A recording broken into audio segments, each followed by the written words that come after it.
Fala galera, tudo bem? Sejam bem-vindos a mais uma aula aqui na LAC Concursos. Eu sou o professor João Kleber e estarei ministrando a disciplina de informática básica para vocês. Bom, na aula de hoje nós iremos abordar um conceito muito importante em concurso público. Nós iremos abordar sobre vírus e pragas digitais.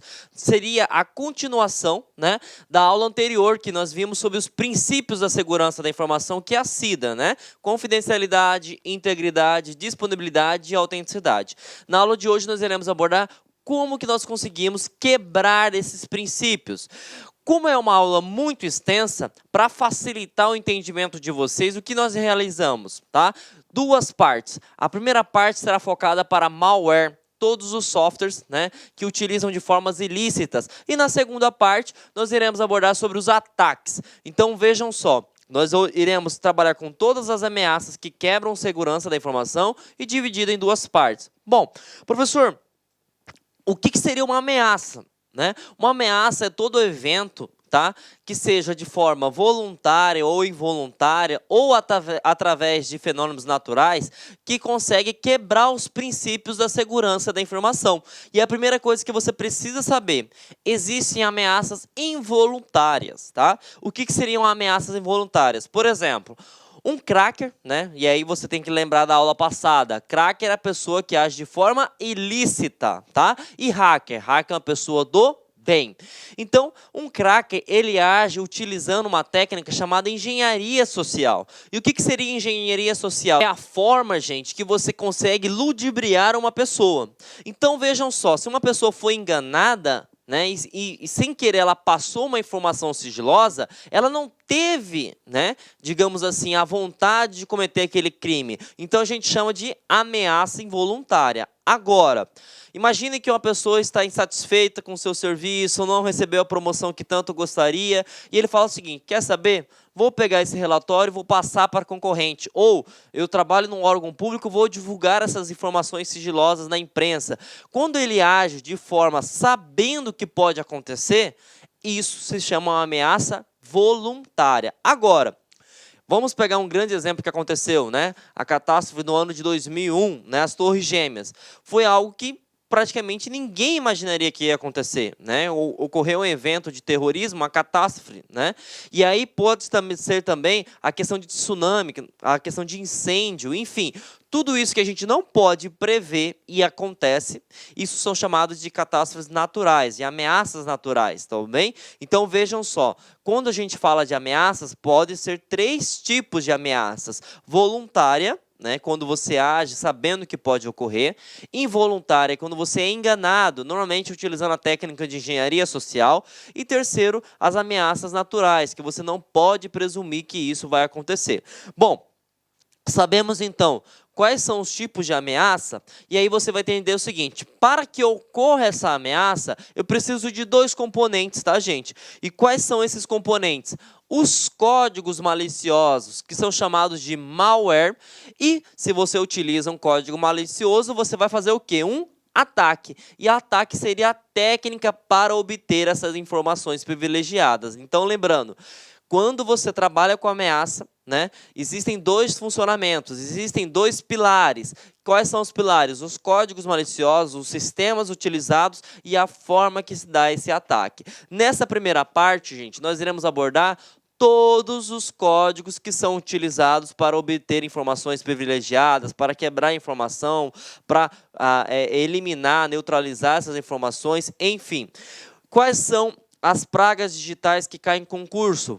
Vamos falar sobre vírus, quais são suas características, sobre Trojan, que seria cavalo de Troia, sobre worm, que seria um verme, sobre spyware, que seria um programa espião, backdoor, o poder de você retornar a máquina sempre quando necessário, rootkit seria um dos piores tipos de pragas digitais que hoje existe, porque ele tem acesso a todo o seu computador e ele fica escondido. Nós temos o bootnet, você vai transformar os computadores em uma rede zumbi, e o vírus mais atual, que seria ransomware, que transforma todos os seus dados em criptografados e ele cobra resgate para isso. Bom, vamos entender então o que ele pode abordar, gente, quando se trata sobre malware, Malware, ele pode ser vírus e outras pragas digitais. A gente tem que sempre tocar nesse tocante, porque Hoje nós temos o worm, e o worm não é considerado vírus. Então, para que você consiga compreender esse conceito, você precisa entender o seguinte,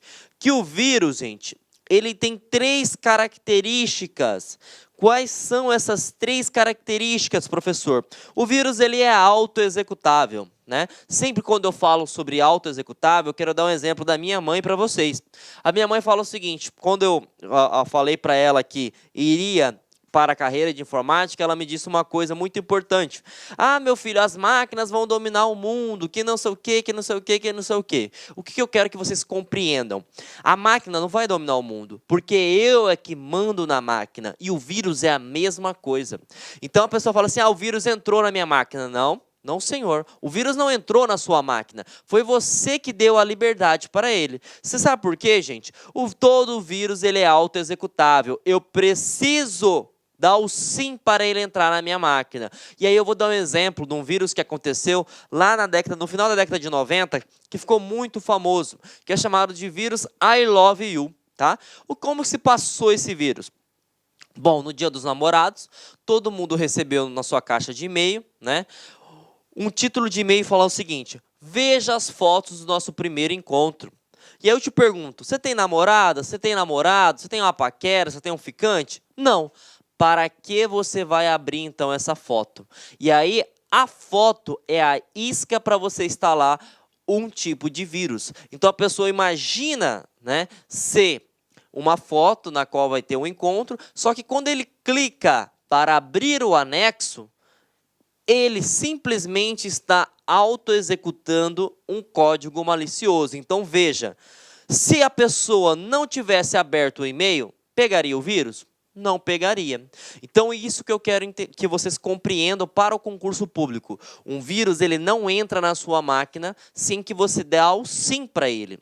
Então, todo vírus, ele é o quê? Autoexecutável. E aí, o importante, ele é autoexecutável e ele precisa de um hospedeiro. Lembra do vírus I Love You que eu acabei de citar?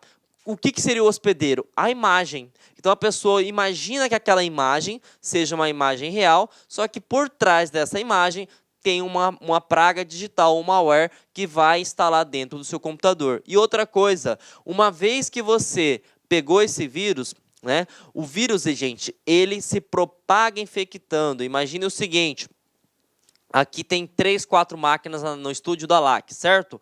Se a máquina 1 pegou vírus, ele vai infectar todas as outras que estão na mesma rede. Então, essas são características que são abordadas em concurso público. Um vírus, ele é uma praga que precisa do seu sim. Por que ele precisa do seu sim? Porque ele é autoexecutável. Outra coisa, ele precisa de uma isca, que nós chamamos de hospedeiro. E, por último, ele se propaga infectando. Tudo bem? Bom, já sabemos quais são as características de vírus. Quais são os vírus que mais caem em concurso público? O primeiro que nós iremos citar é o vírus de macro, tá? O que aborda esse vírus de macro, professor? Gente, toda vez que no enunciado da sua questão estiver falando de uma praga digital que ataca os arquivos do Word, os arquivos do Excel e os arquivos do PowerPoint, você automaticamente lembre-se de vírus de macro, tá? Então, sempre que no enunciado fala, um tipo de praga digital que ataca os arquivos do pacote Office, você vai lembrar de macro. Ele pode também detalhar um tipo de arquivo que não permite abrir ou que deixa lento a edição ou até a própria abertura do aplicativo Word, Excel e PowerPoint, você lembra de vírus de macro. Tá? Então, sempre que no enunciado tocar na palavra Office, né, ou tocar no Word, Excel, PowerPoint, você sabe que você está se referindo a um vírus de macro, tá tudo bem? Bom, próximo vírus. Esse foi um dos primeiros, né, vírus utilizados no mundo, que é chamado de vírus de boot. O que eu quero que vocês levem em consideração? Essa palavrinha, boot, e tem que ser com 2 O. Tá? Porque nós temos um outro tipo de vírus, que é o boot com um O só, que o comportamento dele é completamente diferente. Mas para que você consiga compreender o conceito de vírus de boot, você vai imaginar o seguinte, boot vem da parte de inicialização, gente. tá? Sempre quando se referir à inicialização do computador, né? Ah, o meu computador está lento para inicializar. O meu computador demora muito tempo para se ligar. Que tipo de vírus pode ser? O vírus de boot. O vírus de boot, para você ter noção, ele ataca o disco rígido. Para quem não sabe, a aula de hardware, o disco rígido é responsável por armazenar todos os arquivos permanentemente. E, logicamente, o sistema operacional está onde? Dentro do HD. Então, o que acontece? Ele é executado antes que o sistema operacional rode. Então, é essa característica que você precisa saber quando se trata sobre vírus de boot. Tudo bem? E boot com 2 Os, tá bom? Então, o vírus de boot, ele ataca a inicialização do computador. Mas por que ele ataca a inicialização do computador? Porque ele fica dentro do HD. Ele é executado antes que o sistema operacional. Então, pode cair no seu concurso da seguinte maneira. O computador, né, começou a ficar muito lento, né, de modo que até iniciar o Windows demora uma quantidade gigantesca de tempo. E ele pode falar o seguinte, que tipo de vírus pode ser, né, que for instalado nesse computador, que foi adquirido por esse computador? E aí você vai lembrar que é o vírus de boot. Por quê? Porque ele está falando que a inicialização do computador está lenta. Então, se a inicialização do computador está lenta, significa que foi o vírus de boot que está dentro da sua máquina, que foi instalado. Tudo bem, gente? Bom, próximo tipo de vírus que muito cai em concurso, nós chamamos de Trojan Horse, ou a tradução literal, cavalo de Troia. O cavalo de Troia, gente, na verdade, ele foi um dos primórdios, né? E praticamente hoje todos os tipos de vírus utilizam essa forma de transmissão. Mas o que você precisa saber sobre o cavalo de Troia? No enunciado ele vai contar uma história bonita, vai falar que o usuário pensou que era um aplicativo de forma lícita, mas depois da instalação desse aplicativo a máquina começou a ficar lenta, começou a ter perca de dados, né? Começou várias funcionalidades não funcionar. Então, toda vez que ele falar sobre essas características, né, você vai lembrar do cavalo de Troia. Porque se você lembrar da mitologia grega, né, qual que era a ideia do cavalo de Troia? Pensou que era um presente, mas não era, né? Eu costumo citar um ditado que faz muita, digamos assim, te facilita demais lembrar na hora da prova. Quando a esmola é demais, o santo desconfia. Então é isso que você vai lembrar de cavalo de Troia ou Trojan Horse. Quando você pensa que o aplicativo é algo legal, mas ele começa a atrapalhar a sua vida no seu computador, no seu celular, no seu smartphone, no seu tablet, você deve, né, ter instalado sem querer, logicamente, um cavalo de Troia. E o cavalo de Troia, ele ocasiona perca de dados, roubo de dados e outra coisa muito importante, ele é auto-executável. Então, lembra lá do vírus I Love You? Se eu não clicar no arquivo, eu não vou pegar, tá? Então, todo vírus ele é auto-executável. Preciso dar o sim para ele para que ele instale na minha máquina. Tudo bem? Bom, para massificar nosso conhecimento, vamos responder nossa primeira questão, né? Essa questão foi deste ano, de 2018, para o TRT de Pernambuco, para o cargo de analista. Vamos ver o que eles estão cobrando. Bom, considere o texto abaixo. Um grupo de especialistas em segurança encontrou um novo tipo de malware que está se espalhando massivamente por meio do Facebook Messenger. Trata-se do Digmini, um malware que usa sistemas infectados para extrair a criptomoeda Monero. Esse malware é enviado às vítimas como um link para um arquivo de vídeo, quando, na verdade, é um script executável que afeta as versões desktop e web do Facebook Messenger, usando o navegador Google Chrome para minerar a moeda Monero no computador. Então, vejam, palavrinha-chave para você responder essa questão.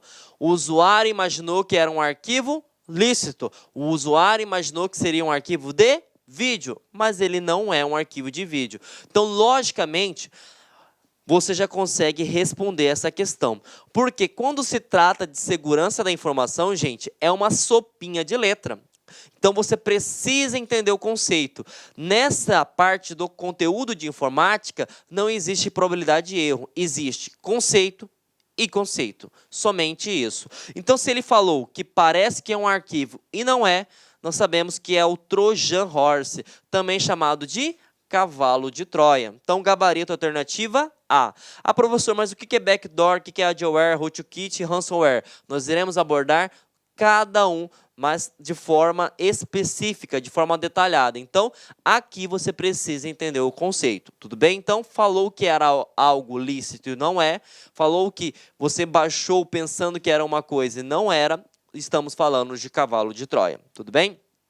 Bom, o worm, anote no seu concurso que isso aqui não é vírus, tá, gente? O worm não é vírus, o worm é um verme. E diga-se de passagem, é uma das piores pragas digitais que se existem atualmente. Tudo bem? Olá, meus amigos, minhas amigas! E aí, gostou da aula do nosso professor? Essa é uma aula demonstrativa, é uma aula grátis aqui da Lá Concursos, com a intenção de você conhecer o nosso projeto pedagógico, conhecer a qualidade técnica e didática dos nossos professores. Nós, da Lá Concursos, nós estamos fazendo uma super campanha, o melhor custo-benefício da internet para o concurso da Cefaz Rio Grande do Sul 2018. Olha só, o melhor custo-benefício, curso completaço, ponto a ponto do edital, super atualizado Cefaz Rio Grande do Sul 2018. Presta atenção, o curso nosso de assistente fazendário, assistente fazendário, 100 dias de acesso, apenas 10 parcelas de R$ 25,00. E o cargo de técnico tributário completo também, apenas 10 parcelas de R$ 35,00. Pode acreditar, curso de altíssimo nível, super atualizado, ponto a ponto do edital, por esse valor. Ah, professor, tem garantia? Com certeza, você pode se matricular, sem medo de ser feliz. Durante 5 dias, você pode assistir quantas videoaulas desejar e baixar quantos PDF que quiser. Se não gostar, pode pedir para sair, entre em contato com a nossa central de atendimento, que nós iremos devolver o valor do seu investimento rápido e direto, sem burocracia. Isso é só aqui na Lá Concursos. Tá certo, meus amigos? Espero vocês. Um forte abraço. Tchau, tchau. Clique like.